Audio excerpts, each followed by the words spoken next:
Do you know what the single biggest cause of poor asthma control is in my experience? Have a guess. If you guessed not taking the preventer inhaler regularly, you'd be right.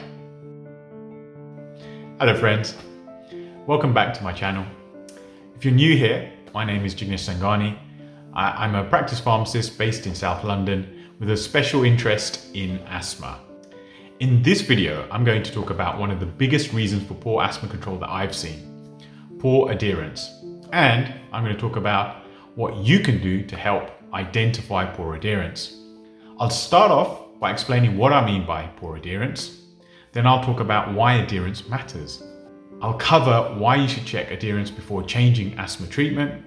And I'll give you a few tips to help you identify poor adherence.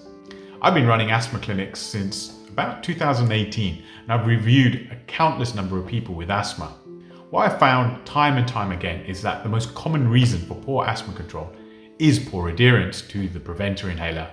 When I say preventer inhaler, I'm talking about inhaled corticosteroid containing inhalers, either the inhaled corticosteroid alone or in combination with another medicine.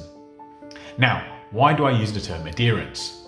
Adherence means the extent to which a person's behavior matches the agreed recommendations from the prescriber. The word agreed is central to the meaning. It doesn't mean that someone is told that they must use their preventer inhaler every day, but instead the person agrees to use their preventer inhaler every day. Poor adherence is all about why someone's actions do not match what they had agreed with the prescriber, be it a doctor, a pharmacist, or a nurse. So why does adherence matter? Well, simply put, if someone is not taking their preventer inhaler, how can that help their asthma? It can't. When you see a video all about preventer inhaler adherence, it can seem obvious that checking adherence would be one of the first things you would be thinking about before deciding on what treatment to use for poorly controlled asthma. However, what is obvious in theory is not always obvious in practice. Often, it's easier to go to our defaults and automatically think that if someone's asthma is poorly controlled, it's down to their treatment. And therefore, the next step is to go up the asthma treatment ladder. However, by taking this route, you will end up giving someone a more powerful inhaler than they actually need. And if they've not been taking their previous inhaler, they're very unlikely to take the new inhaler. The end result is that even a change in treatment doesn't improve the person's asthma control. And the reason why is because we haven't addressed the actual cause of the problem: poor adherence. So, how do we identify poor adherence? Well, the obvious answer may seem like you just ask. However, it's not always that simple. Some people will tell you that they haven't been using the preventer inhaler regularly when asked. However, there are people that would find it hard to admit this. Often when I've asked someone, do you take your preventer inhaler regularly? They have responded with yes. However, it's only when I dig a bit deeper do I find out this is not always the case. There could be a number of reasons for this. The person may have misremembered how often they use their inhaler. They may be embarrassed to admit they're not using their inhaler.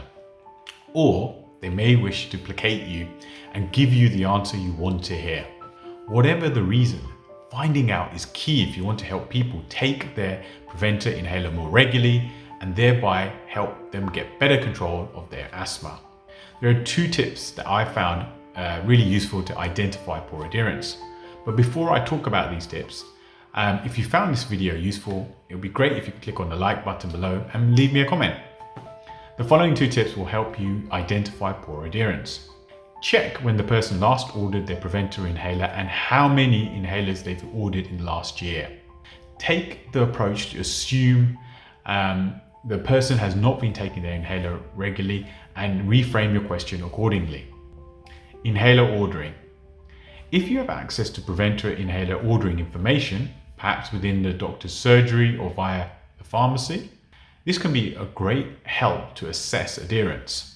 If someone has not ordered their preventer for some time, or the number of inhalers ordered during the course of a year does not match the number of inhalers needed if they were to take their preventer inhaler regularly, then this could be a good point for discussion. It should be remembered there may be valid reasons why there are these discrepancies in the information, but mismatches in ordering history are a great starting point for a conversation to explore what the reasons are.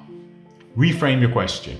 One technique that you may find is a good way to identify adherence issues is, instead of asking, do you use your preventer inhaler regularly, you could ask, how many days in the week do you miss taking your preventer inhaler?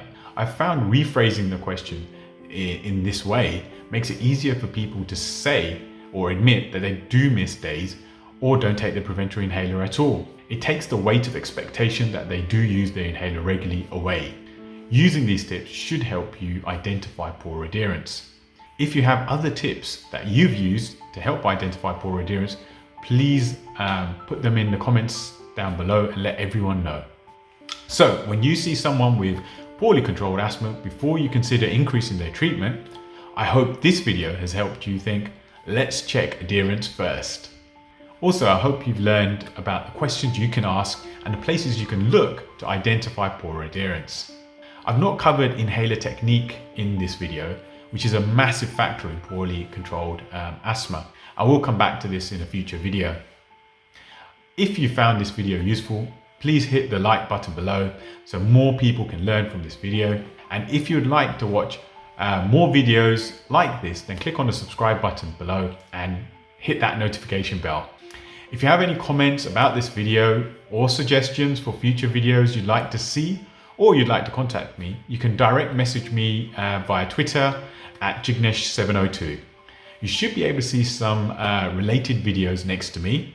I'd recommend you check those out. They'll be really good learning. And till next time, bye for now.